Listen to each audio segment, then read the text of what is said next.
à tous, bienvenue dans l'émission Light On 360. Aujourd'hui, nous allons parler d'une année en 360. Je suis avec Kyrian. Bonjour Kyrian, comment allez-vous? Bonjour Pauline, je vais bien et vous? Ça va très bien, merci beaucoup.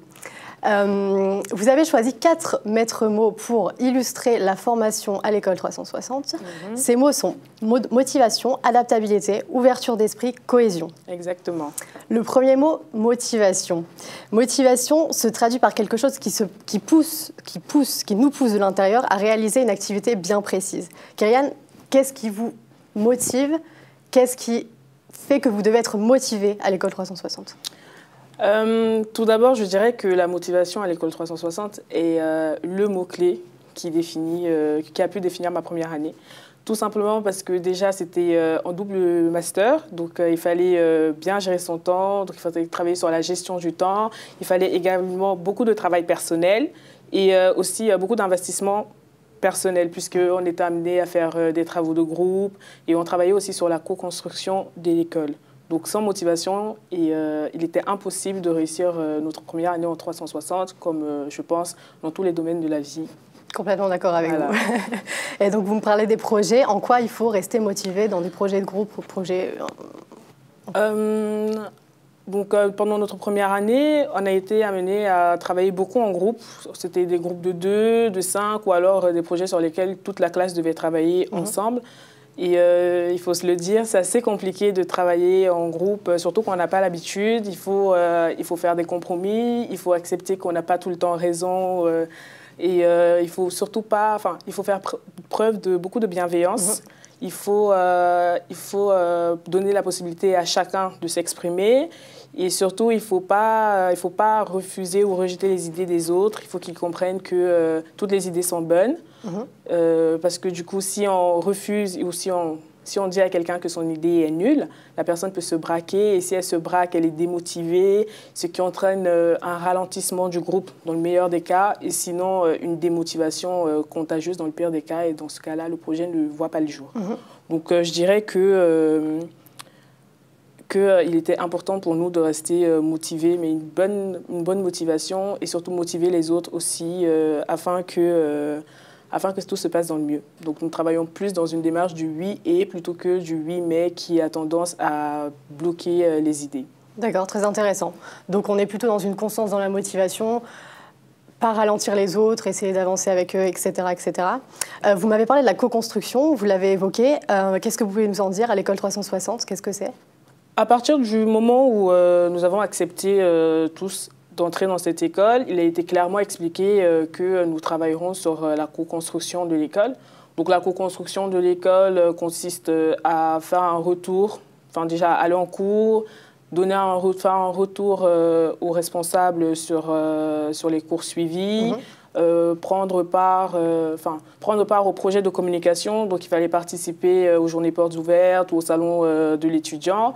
Et ça demande beaucoup d'investissement personnel parce que ça pouvait avoir lieu le week-end. Donc il fallait s'organiser, il fallait qu'on s'organise entre nous pour que ce ne soit pas tout le temps les mêmes qui fassent les journées portes ouvertes. Des fois, ce n'était pas à Lille, il fallait changer de ville.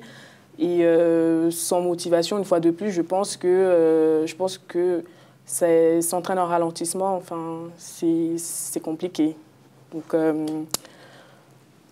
voilà, ça demande... On peut peut-être passer au second maître mot. Aussi. Second maître mot, adaptabilité, qui se traduit par l'aisance d'une personne à évoluer, peu importe le contexte. En quoi s'adapter constamment est important pour un étudiant à l'école 360? Alors, s'adapter constamment, c'est vrai. Déjà, parce qu'une fois de plus, c'est en double master. Donc, il faut comprendre que des fois, même s'il y a un aménagement de planning de cours qui peut être fait, il peut y arriver que des cours du master disciplinaire aient lieu en même temps que les cours de 360. Et il faut comprendre que les cours de 360 priment sur les cours du master disciplinaire. Pour nous, l'année dernière, c'était très compliqué. On a mis à peu près 2 mois à comprendre parce qu'on était habité par un sentiment de culpabilité. Au début, on se disait « Oh, mais on rate les cours là-bas, qu'est-ce que vont penser nos camarades, nos professeurs ?» Voilà. Mais une fois qu'on a compris qu'il fallait qu'on se concentre d'abord sur les cours de 360 et qu'il fallait qu'on s'organise derrière pour rattraper nos cours de master disciplinaire qu'on pouvait rater, ça allait mieux, surtout qu'à l'école 360, on nous donne la possibilité d'avoir accès au tutorat. Donc, moi, l'année dernière, je ratais beaucoup mes cours de droit des régimes matrimoniaux, mais je me suis arrangée et Madame Blaringhem a mis en place des tutorats. Elle nous a pris les autres et moi pendant quelques heures par semaine pour nous expliquer et tout. Donc, voilà, c'est vrai que c'est un nouveau système, mais c'est un système qui nécessite du coup beaucoup d'ouverture d'esprit. D'ouverture d'esprit, notre troisième maître mot. Exactement. En quoi être étudiant à l'école 360 peut donner cette ouverture d'esprit et même être ouvert d'esprit pour adhérer à l'école 360? Alors, l'ouverture d'esprit se passe déjà à plusieurs stades. Déjà, les cours, la diversité des cours suivis. C'est vrai, on a des cours d'anthropologie, on a des séminaires sur l'art, on a des ateliers créatifs portant sur l'art. C'est différent de ce qu'on fait en master disciplinaire où on y va et c'est clair, c'est du droit, c'est de la gestion. Et là c'est des matières qui vont vraiment nous permettre de nous développer nous-mêmes. Et aussi, au niveau des notations, du coup, comme c'est un master innovant, c'est totalement différent. Même au niveau des notations, on a un système d'auto-évaluation pour apprendre à s'estimer vraiment, réellement, ni se surestimer, ni se sous-estimer. Ensuite, il faut noter les autres, il faut faire preuve de bienveillance, pas être dans la complaisance de « oui, c'est mon ami, du coup, je vais lui mettre une bonne note ». On peut tenter de le faire, mais c'est vrai que ça n'aide pas forcément l'autre. Et enfin, il y a une note du professeur qui sera là pour nous dire si oui ou non on s'est bien estimé. Donc, c'est vrai que ça peut être un peu surprenant quand on arrive. Exactement, on ne comprend pas tout. Et peut-être que vous avez un exemple de cours à donner assez représentatif ou que vous avez aimé particulièrement? Oui. L'année dernière, le cours qui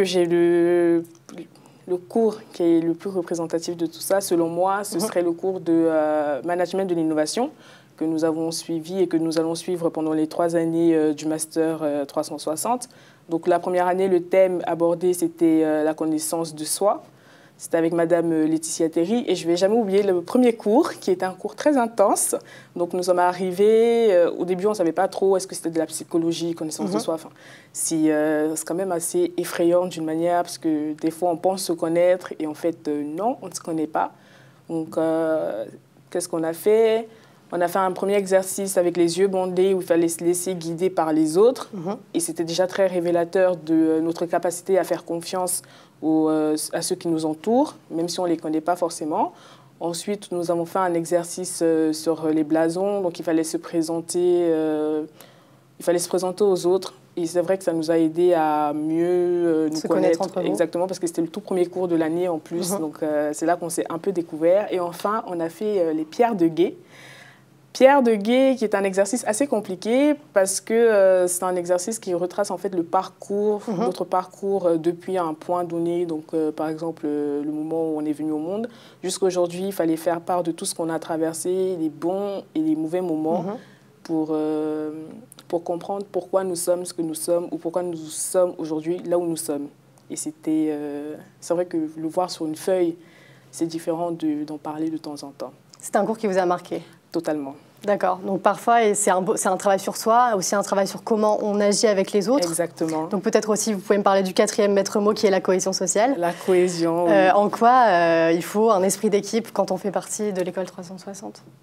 Tout d'abord, déjà, il faut dire qu'on a eu beaucoup de chance. D'accord. Parce qu'on ne se connaissait pas forcément tous, mais d'entrée de jeu, justement, on a une bonne classe, on s'est tout de suite bien entendus. Et je pense justement que le cours de management de l'innovation y était pour beaucoup. Nous étions dans une classe où il y avait pas mal de caractères forts. Et ça peut être surprenant qu'il n'y ait pas eu de grosses disputes ou quoi, bien qu'il y ait eu des tensions de temps en temps. Mais grâce aux responsables, nous avons développé des manières de régler les conflits sans s'arracher les cheveux. Résolution de conflits. Voilà, résolution des conflits qui fait partie des soft skills que nous devons acquérir. Et puis oui, c'était tout ça. Ça a contribué. Et de ce fait, vous m'avez parlé tout à l'heure de possibilités de séjour en immersion. Donc vous partez à raison de 2 semaines par an en séjour linguistique ou nature. Est-ce que vous pouvez m'en dire un peu plus, comment ça se passe, etc. Oui, donc nous partons en immersion. Oui. Donc l'année dernière, nous sommes partis 2 semaines, donc 1 semaine au premier semestre et 1 semaine au deuxième semestre à Liverpool. Nous avons été accueillis par l'université Hope University. Pendant ce séjour, nous étions tous dans un appartement et il fallait s'arranger, il fallait s'accorder entre nous pour la gestion de la vie commune, donc qui fait la vaisselle, qui fait à manger, comment ça se passe. Et ensuite, on allait en cours avec les étudiants donc, qui étaient déjà à l'université. Nous participions à des séminaires d'art, des séminaires... Dans un objectif de progression de l'anglais, etc. Exactement, oui. Tout ça en anglais, naturellement. C'était le but. Mais c'était surtout aussi pour travailler sur notre créativité et l'intérêt collectif aussi. D'accord. Merci beaucoup, Kerianne. Je vais terminer avec une question. Peut-être que vous pouvez m'évoquer quelles sont les valeurs significatives qui représentent à vos yeux l'école 360. Avez-vous des termes en tête? Ah oui, au terme de cette première année, je dirais que les 4 mots qui me viennent à l'esprit, tout d'abord la bienveillance, parce que c'est ce sur quoi c'était le plus compliqué de travailler. Comprendre qu'il il faut pas faire preuve de complaisance. Enfin, il faut aider l'autre aussi à s'améliorer constamment. Et pour ça, des fois, il faut être pas forcément... Enfin, il faut être dur, des fois. Ensuite, je dirais le partage, puisque nous avons partagé beaucoup de choses tous ensemble.